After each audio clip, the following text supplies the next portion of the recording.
Bismillahirrahmanirrahim. Assalamualaikum warahmatullahi wabarakatuh.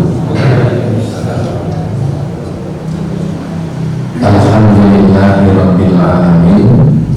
Assalatu wassalamu ala asyrafil anbiya'i wal mursalin Sayyidina Muhammadin wa ala alihi wa ashabihi wa man tabi'ahum bi ihsanin ila yaumiddin. Wa qala subhanaka la ilma lana illa ma 'allamtana innaka antal alimul hakim. Allahumma anfa'ni bima 'allamtani wa 'allimni ma yanfa'uni warzuqni ilman yanfa'uni. Ibu bapak sekalian, para jamaah rahimakumullah, alhamdulillah senantiasa kita bersyukur kehadirat Allah Subhanahu wa taala karena hingga malam hari ini Allah taala senantiasa berkenan melimpahkan nikmat serta karunia-Nya kepada kita semuanya. Kita masih bisa menunaikan ibadah salat maghrib yang alhamdulillah bisa kita laksanakan dengan berjamaah, dan kita lanjutkan dengan majelis talaqul ilmi ini. Salawat dan salam kita lupa semoga tercurah atas Nabi Muhammad sallallahu alaihi wa alihi wasallam, yang semoga terlimpah pula pada seluruh keluarganya dan semua umatnya yang senantiasa istiqomah dengan dinullah ini sampai hari kiamat kelak.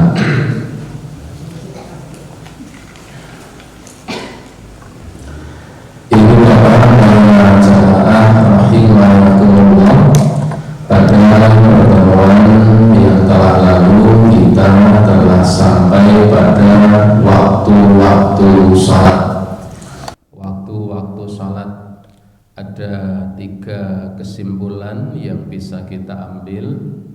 Yang pertama, bahwa waktu-waktu sholat sudah ditetapkan oleh Allah Subhanahu wa ta'ala, baik pada awal waktunya maupun sampai pada akhir waktunya.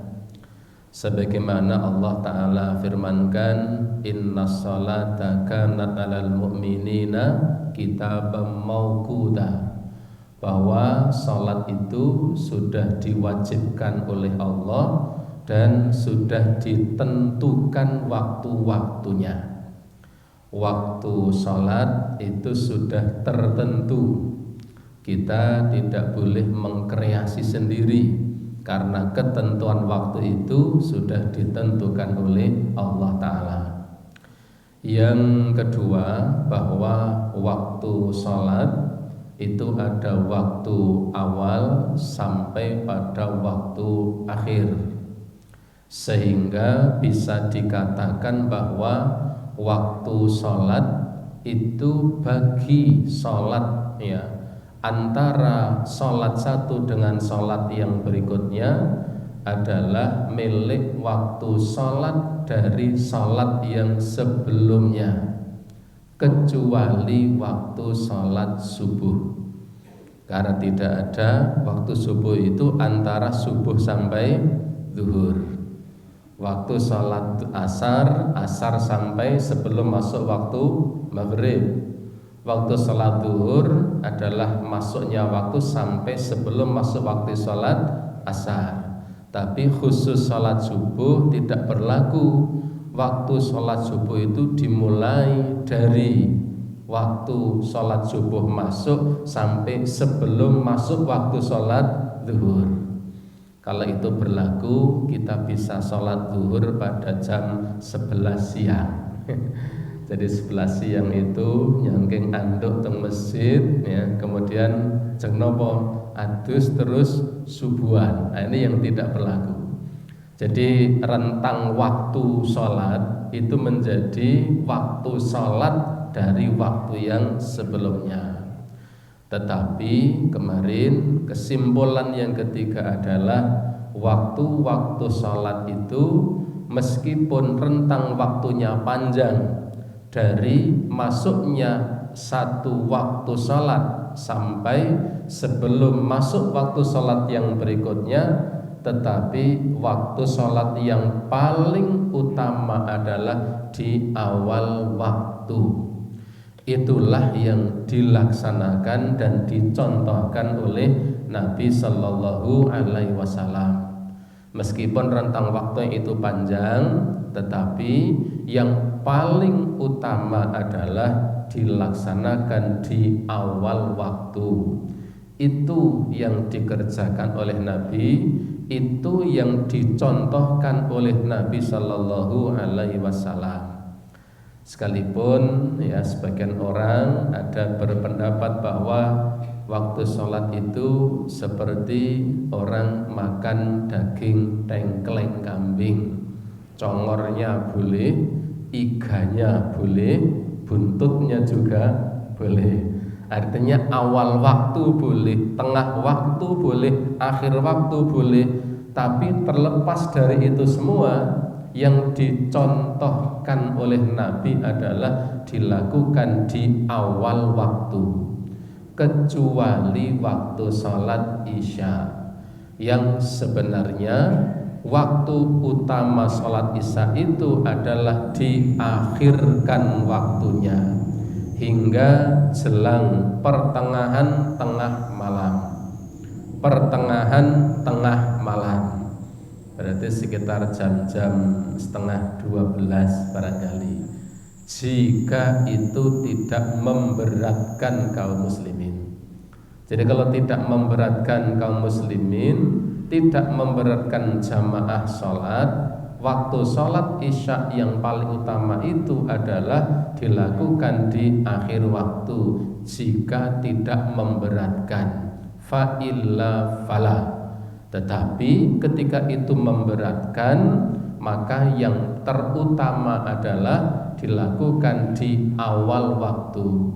Dan Rasulullah SAW lebih sering menunaikan sholat isya itu di awal waktu dibanding di akhir waktu. Kenapa? Rasulullah ingin memberikan contoh yang termudah, yang teringan, yang bisa dicontoh oleh umatnya, dan memberikan kesempatan seluas-luasnya agar kaum muslimin bisa menunaikan sholat isya dengan berjamaah. Karena jika dilaksanakan pada tengah malam, barangkali jamaahnya hanya beberapa gelintir orang, ya. Paling muadzinnya yang iqamah dan imamnya, lainnya ya tidak pada datang ke masjid. Nah, jadi Rasulullah SAW meskipun menjelaskan waktu salat isya itu yang paling utama adalah di akhir waktu, tetapi beliau tetap mencontohkan di awal waktu.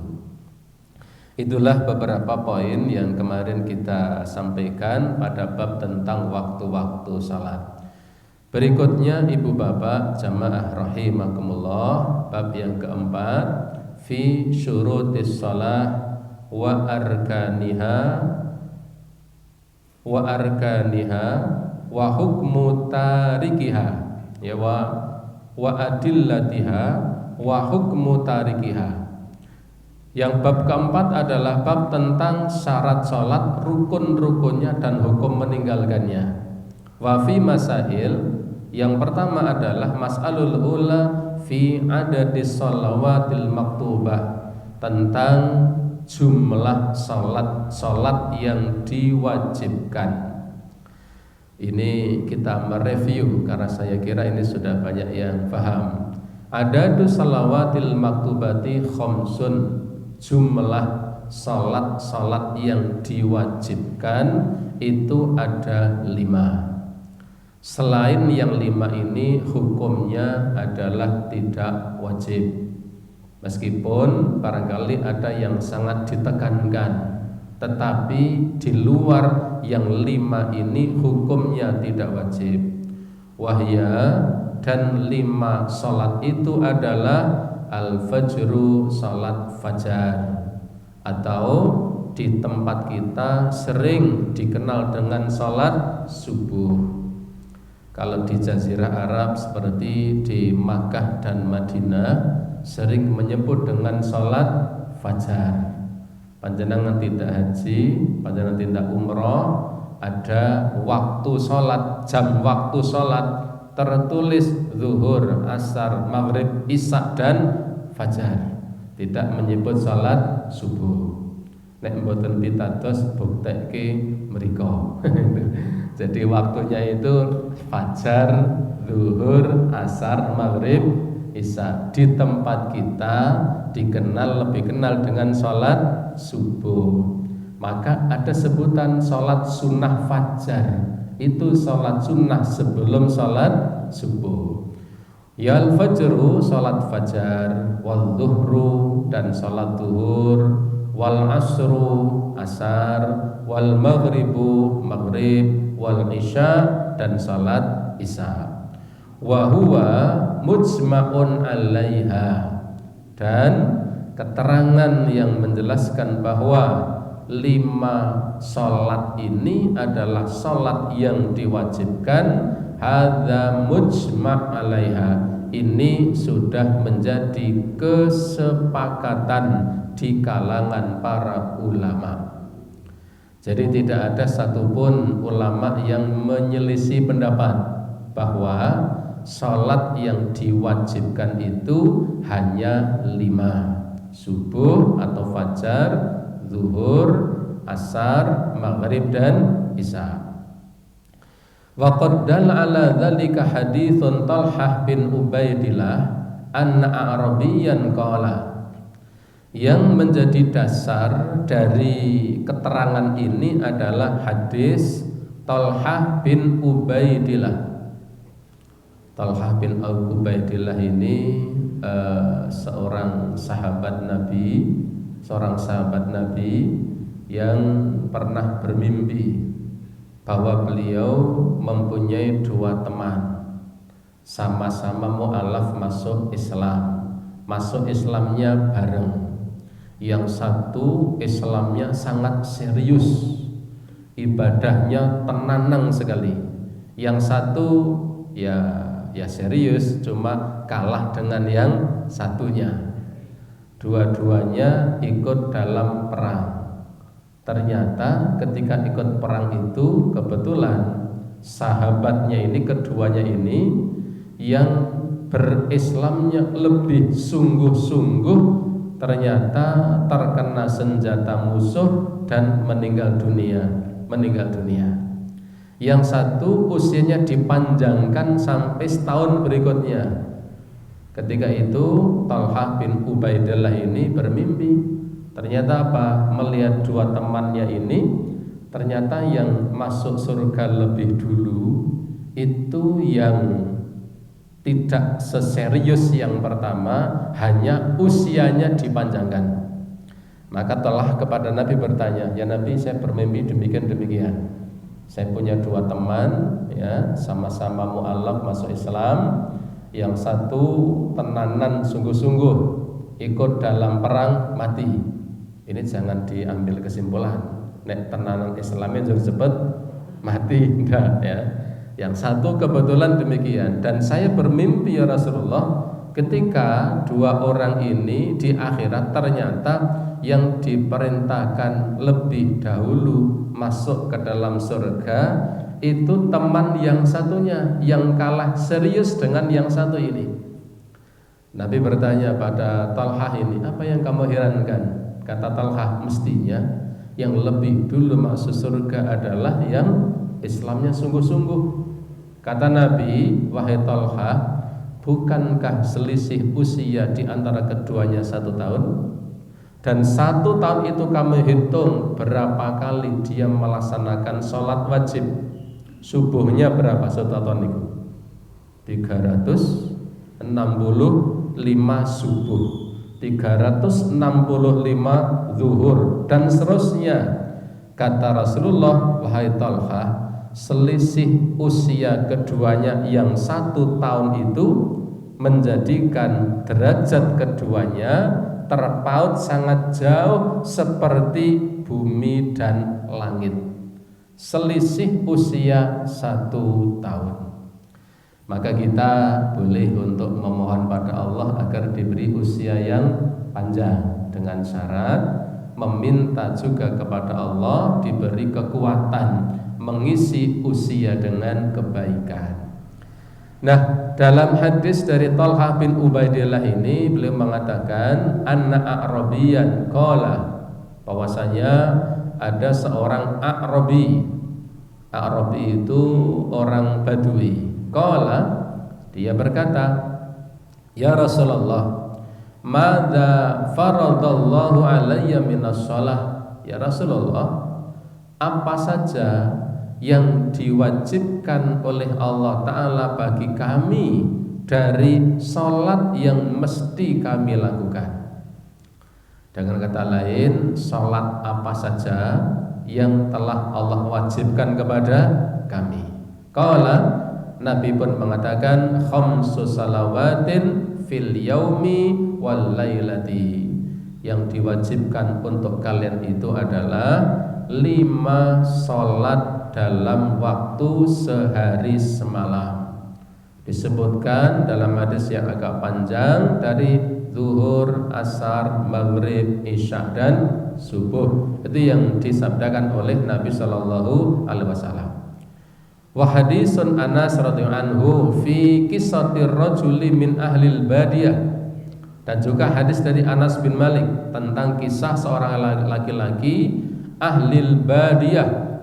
Ahlil badiyah itu penghuni lembah. Penghuni lembah. Ibu bapak sekalian, bagi penduduk Jazirah Arab yang jauh dari perkotaan, itu biasanya tinggalnya di lembah-lembah. Di lembah itu bahasa kita adalah di daerah dataran rendah di antara beberapa gunung. Karena itu memungkinkan untuk bertahan hidup dengan beternak atau bercocok tanam, ya, karena daerah lembah biasanya daerah yang bisa ditanami. Dalam hadis Anas dikisahkan ada seorang laki-laki penghuni lembah yang dia berkata wa qaulul nabi, yang dia berkata kepada Nabi dengan mengatakan za'ama wa za'ama rasulika wa za'ama rasuluka anna alaina khamsu salawatin fi yaumina wa lailatina. Ada seorang penghuni lembah, orang desa, orang kampung berkata kepada Rasulullah dan mengatakan, ya Rasulullah, za'ama, mengklaim, ya, mengatakan, rasuluka, utusanmu wahai Rasulullah. Jadi Rasulullah pernah mengutus seseorang untuk mendatangi penduduk lembah ini, ya, penduduk perkampungan yang ada di lembah itu. Nah, kata penduduk lembah itu mengatakan, ya Rasulullah, dulu utusan engkau menganggap, meyakini bahwa alaina khamsu salawatin, bahwa kami wajib menunaikan sholat yang 5 waktu fi yaumina wal lailatina, pada malam hari kami dan pada siang hari kami. Jadi orang lembah ini baru cross check kepada Nabi, karena sebelumnya ada utusan Nabi datang kepada mereka menjelaskan bahwa dalam Islam ini ada kewajiban menunaikan sholat 5 waktu. Maka penghuni lembah itu cross check, ya, bahasa Jawanya ngaruhki kepada Nabi, ya Rasulullah, dulu utusan engkau datang kepada kami dan dia mengatakan bahwa kami ini wajib untuk menunaikan salat 5 waktu dalam sehari semalam. Qala, Nabi pun mengatakan sedekah. Iya, betul. Memang itulah ketentuannya. Umat Islam diwajibkan menunaikan salat 5 waktu. Ini dasar tentang bahwa hanya 5 waktu sholat inilah yang diwajibkan. Di luar yang 5 waktu ini tidak diwajibkan, tetapi dianjurkan.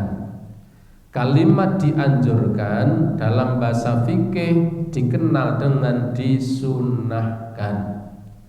Ada yang dianjurkan sekali, atau bahasa lain sangat dianjurkan. Itu yang oleh para ulama fikih disebut dengan sunnah muakkadah, sunnah yang sangat ditekankan, seperti qobliyah subuh, kemudian witir, kemudian salat Idul Fitri, Idul Adha, kemudian salat gerhana. Ini salat-salat sunnah yang sangat ditekankan. Di luar itu berarti salat sunnah yang ghairu muakkadah, ya, tidak ditekankan. Artinya Nabi tidak selalu menjalankan itu. Terkadang Nabi meninggalkannya. Kalimat terkadang bisa jadi sering, bisa jadi jarang-jarang. Tetapi tadi seperti salat witir, kemudian qobliyah subuh, kemudian salat Idul Fitri dan Idul Adha, kemudian salat istisqa, kemudian salat istisqa, salat gerhana. Ini salat yang sangat ditekankan. Dan Nabi tidak pernah meninggalkan ketika waktu momen-momen itu lewat di hadapan Nabi Shallallahu Alaihi Wasallam. Selain itu, kadang Nabi meninggalkannya. Tahajud misalnya, apakah Nabi sering menjalankannya? Sering. Apakah Nabi pernah meninggalkannya? Pernah. Kapan? Ketika Nabi dalam keadaan safar. Kalau Nabi dalam keadaan safar, bepergian jauh, terkadang Nabi tidak melaksanakan sholat tahajud, tapi Nabi tetap menjalankan sholat witir. Kemudian sholat sunnah rawatib, qobliyah zuhur, ba'diyah zuhur, kemudian ba'diyah maghrib, ba'diyah isya. Apakah Nabi sering melakukannya? Sering. Apakah Nabi pernah meninggalkannya? Pernah. Kapan? Ketika Nabi dalam keadaan safar, bepergian jauh. Ketika Nabi bepergian jauh, Nabi beberapa kali tidak melaksanakan sholat sunnah rawatib yang saya sebutkan tadi, kecuali 2 rakaat sebelum subuh. Itulah kenapa kemudian muncul, ya, pandangan para ulama, ada sebutan sholat sunnah yang sangat ditekankan, ada yang tidak sangat ditekankan. Kenapa sangat ditekankan? Berargumen pada Nabi hampir tidak pernah meninggalkannya. Baik, berikutnya al-mas'alatu tsaniyatu, ya, masalah yang kedua adalah alaman tujib. Bagi siapa sholat fardu itu diwajibkan? Tajibu alal muslimil balik wal akil. Salat itu diwajibkan atas orang muslim yang balik, yang akil. Wajib bagi orang muslim, berarti selain orang muslim tidak wajib salat. Balik berarti kalau belum balik belum diwajibkan. Akil berakal sehat, berarti kalau akalnya tidak sehat tidak diwajibkan menunaikan salat. Ini kita bisa memilih tiga-tiganya. Kalau mau tidak salat ya memilih antara ketiganya. Ora dadi wong Islam, ora balik, atau gendeng, kan begitu ya. Kalau kalian tas itu kan gila, milih saja kan itu. Ghairil haidi wan nufasa, ya, kemudian tidak dalam keadaan haid dan tidak dalam keadaan nifas. Berarti ketika haid tidak wajib salat. Itu ijma' di kalangan para ulama. Wan nufasa, demikian juga orang yang mengalami masa-masa nifas, yaitu darah yang keluar mengiringi prosesi kelahiran. Waktunya dulu pernah kita sampaikan, waktu ya nifas itu batas minimalnya tidak ada. Berapa minimal orang nifas itu tidak ada ketentuannya. Selama darah nifas sudah berhenti, seberapa hari pun berarti dia sudah suci. 5 hari jelang pasca kelahiran darahnya berhenti, berarti dia dalam keadaan suci.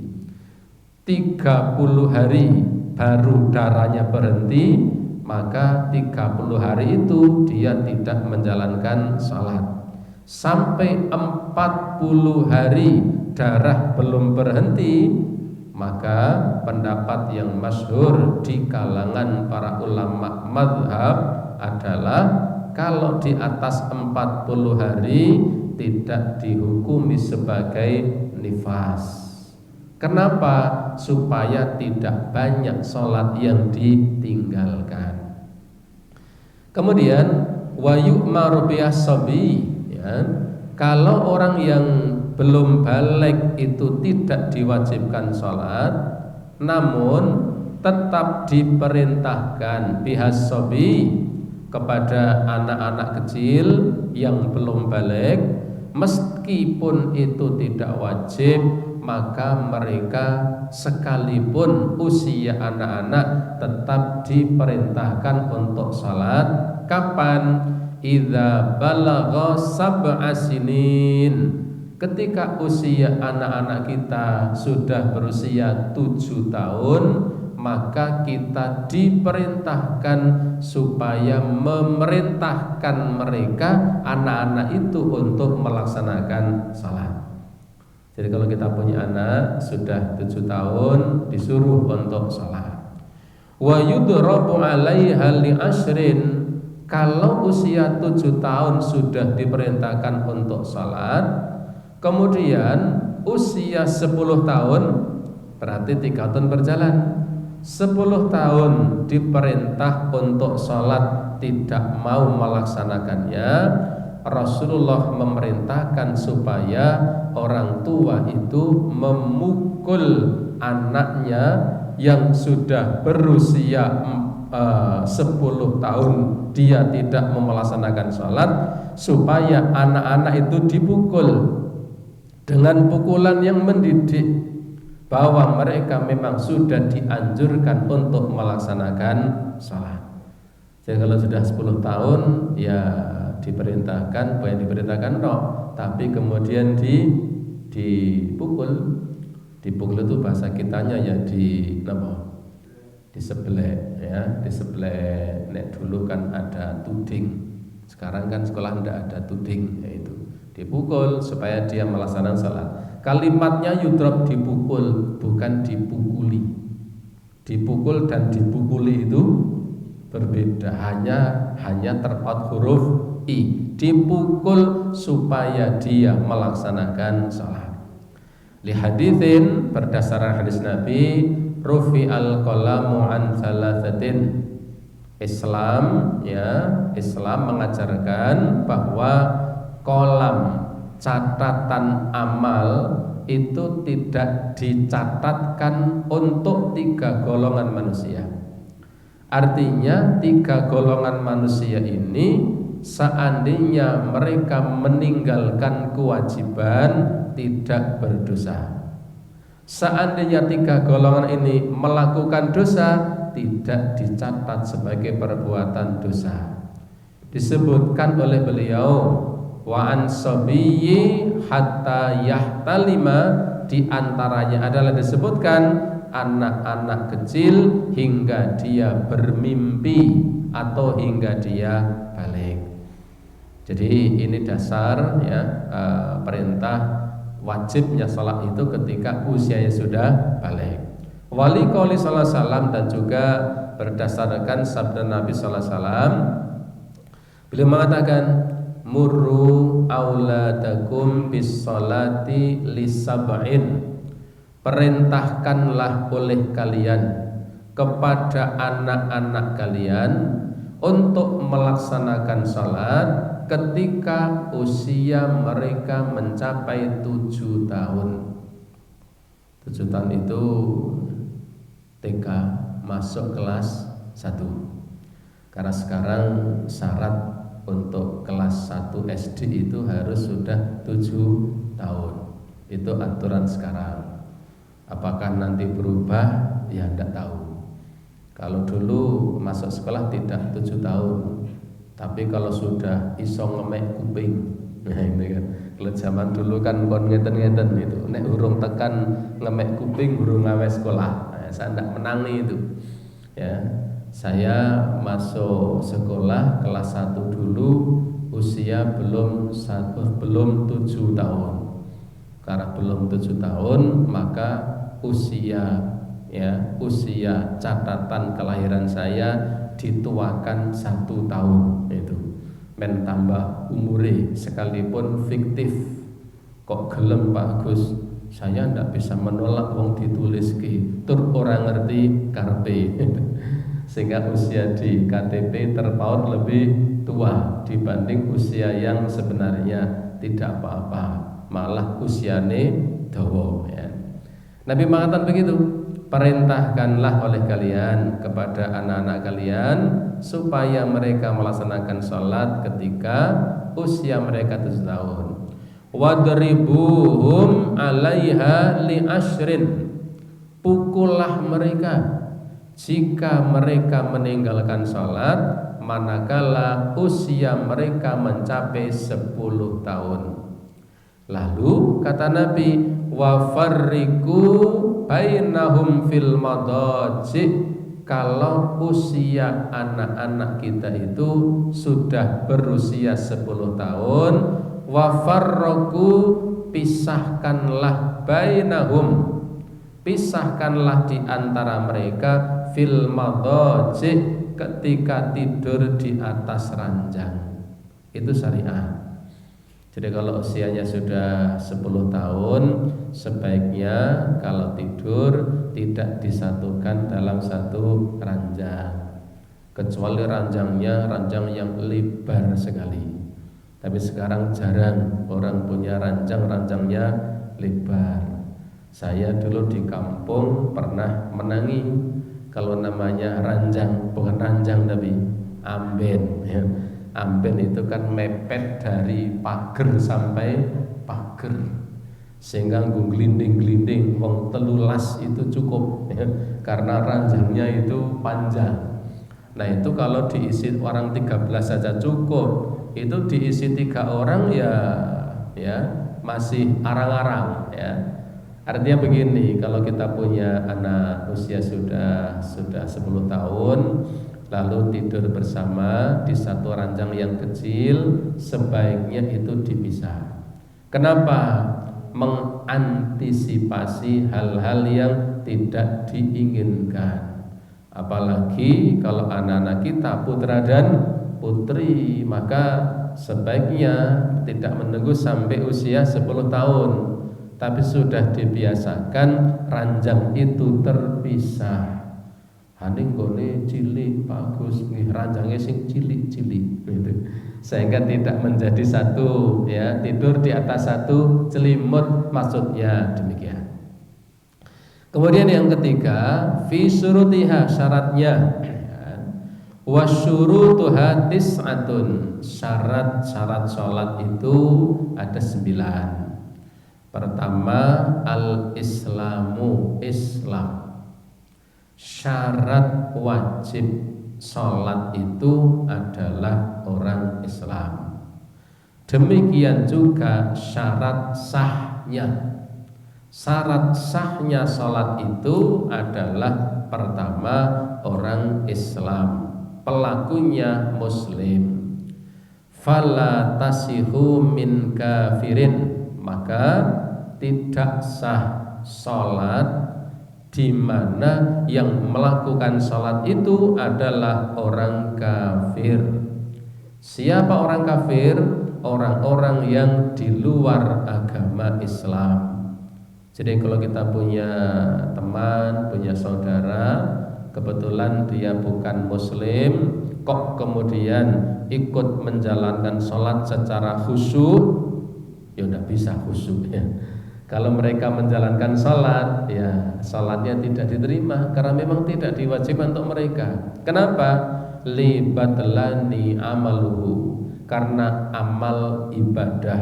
Dengan kata lain, semua kebaikan-kebaikan yang dilakukan oleh orang-orang kafir, oleh orang-orang di luar Islam, dalam kacamata agama Islam, amal mereka sia-sia. Batlani itu sia-sia. Kalau toh mereka berpuasa, berpuasanya sia-sia. Kalau toh mereka mendermakan hartanya, maka itu pun juga perbuatan sia-sia. Kalau toh mereka melaksanakan sholat, sholatnya pun juga sia-sia. Yang kedua, al-aqlu, berakal sehat. Fala tasihu min majnunin, maka tidak sah sholat yang dilakukan oleh orang yang majnun. Majnun itu orang yang terhalangi akal sehatnya. Dari kata jannah, jannah itu menutupi. Majnunun itu adalah orang-orang yang akal sehatnya tertutupi, ditutupi atau tertutup. Sehingga karena akal sehatnya tertutupi, maka mereka itu li'adami taklifihi, mereka tidak punya kewajiban beban taklif. Karena akal sehat tertutupi, majnun ya, majnun itu baik majnun temporal maupun majnun permanen. Permanen itu seumur-umur majnun terus. Kalau temporal itu majnunnya kondisional. Di musim-musim tertentu dia majnun, musim-musim tertentu sehat. Tapi ini temporal betul, bukan ngedan ya. Kalau majnun itu edan, bukan ngedan, begitu ya. Kalau ngedan itu lain ya. Majnun itu orang yang betul-betul gila. Orang gila tidak terkenai beban taklif. Yang ketiga kemudian disebutkan al-bulugh, orang yang mencapai usia balik. Fala tajibu 'alas sabiyyi hatta yablugha, tidak diwajibkan untuk menunaikan sholat bagi anak-anak kecil sampai dia balik. Tidak diwajibkan atas anak-anak kecil untuk melaksanakan sholat hingga dia balik. Namun disebutkan walakinna yu'maru biha lisab'in, tetapi meskipun anak-anak kecil itu tidak diwajibkan untuk melaksanakan sholat, mereka tetap diperintahkan untuk menjalankan sholat ketika usianya 7 tahun. Wa yudrabu 'alaiha li asyrin, dan mereka dipukul jika usia mereka sudah 10 tahun tetapi meninggalkan sholat.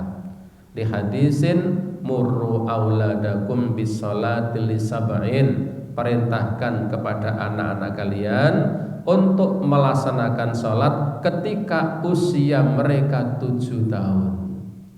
Kenapa usia 7 tahun diperintahkan? Ibu sekalian, kalau kita buka di beberapa literasi yang ada, ini upaya orang tua untuk membiasakan anak itu tertib dengan menjalankan sholat. Pelatihan selama 3 tahun, dari usia 7 tahun sampai dengan 10 tahun, kebiasaan itu akan membentuk pola dan karakter ketika anak itu usia dewasa. Semakin lama anak itu terbiasa melakukan kebiasaan yang baik seperti sholat, misalnya baliknya di usia 12 tahun misalnya, maka tempo waktu 5 tahun itu sudah bisa membentuk pola hidup dan membentuk karakter. Berbeda dengan anak-anak yang babar belas, tidak pernah dilatih oleh orang tuanya semenjak kecil untuk melaksanakan sholat. Maka ketika usia balik, mereka pun kesulitan untuk dibiasakan melaksanakan sholat. Apalagi orang tua yang punya satu pendapat, neng kiai sok nek wis sadar lak yo gelem kan gitu. Sok nek wis sadar. Kalimat sok nek wis sadar itu kan tidak ada ketentuannya. Wong nyatanya sudah wis sepuh ya ora sadar-sadar ya ada saja gitu. Usia sudah sepuh, sudah tua ning ora sadar-sadar. Maka kenapa 7 tahun, kenapa 10 tahun dipukul? Itu untuk ya membentuk sebuah kebiasaan. Karena biasa itu sesuatu yang dahsyat dalam ya kehidupan seorang muslim beragama. Karena biasa sesuatu yang berat itu bisa menjadi ringan. Karena biasa sesuatu yang terkesan sulit itu bisa menjadi mudah karena biasa. Yang keempat, Ibu sekalian, syaratnya adalah at-taharatu, suci minal hadatsaini, dari 2 hadas. Ada tambahan ma'al qudrah, dalam kondisi mampu. Syarat yang keempat, syarat wajib, syarat sahnya itu adalah suci dari 2 hadas, hadas kecil maupun hadas besar. Ma'al qudrah, dalam kondisi yang mampu. Kenapa? Karena ada orang-orang dalam kondisi yang tidak mampu untuk menjaga kesuciannya, maka bukan berarti mereka tidak diwajibkan melaksanakan salat. Contoh, orang yang sakit di rumah sakit, yang dia tidak bisa menjaga kesucian badannya, mereka tetap diwajibkan melaksanakan salat, sekalipun upaya maksimal harus dilakukan. Kemudian orang-orang yang mengalami penyakit, mohon maaf, beser, ya, beseran itu napa? Nggih, beseran. Mboten pipisen, beseran. Jadi air kencing itu menetes terus setiap sekian detik, bukan sekian menit, tapi sekian detik. 14 detik atau 15 detik tes. 15 detik berikutnya tes. Kondisi yang seperti ini, maka mereka tetap diwajibkan melaksanakan sholat. Berlaku hukum sebagaimana yang lain, dia wajib berwudu, dia wajib sholat, tetapi tetap mengupayakan supaya najis tidak menjalar kemana-mana. Sekarang insya Allah sudah difasilitasi dengan mudah dengan adanya Pampers. Jadi Pampers itu bukannya untuk anak-anak, tapi juga untuk bekas-bekas anak. Anak pakai Pampers, bekasnya anak juga bisa pakai Pampers orang tua yang mengalami penyakit beser. Jadi ya, suci ini dalam keadaan mampu. Liqauli sallallahu alaihi wasallam, berdasarkan sabda Nabi sallallahu alaihi wasallam fi hadisin Ibnu Umar, dalam hadis Ibnu Umar dikatakan la yaqbalullahu salata bi ghairi tahurin, tidak diterima oleh Allah salat seseorang dalam kondisi dia tidak suci. Tidak diterima salat seseorang kalau dia tidak suci. Artinya yang diterima itu salatnya hanyalah yang suci. Yang tidak suci tidak diterima oleh Allah Subhanahu wa taala. Suci badannya, suci pakaiannya, kecuali dalam keadaan yang tidak mampu seperti tadi yang saya sampaikan. Ibu bapak, para jamaah rahimakumullah, barangkali sampai nomor yang keempat dari 9 nomor tentang syarat sholat ini. Nomor yang kelima dan seterusnya, insya Allah bisa kita lanjutkan pada waktu yang akan datang. Demikian, semoga bermanfaat. Segala kesalahan, kekhilafan, semoga Allah memberi ampunan. Dan pertanyaannya nanti kalau sudah sampai nomor yang ke-9 saja insya Allah. Demikian, karena sudah masuk waktu salat Isya, kita cukupkan dengan kafaratul majlis. Subhanakallahumma wa bihamdika asyhadu an la ilaha illa anta astaghfiruka wa atubu ilaik. Wassalamualaikum warahmatullahi wabarakatuh.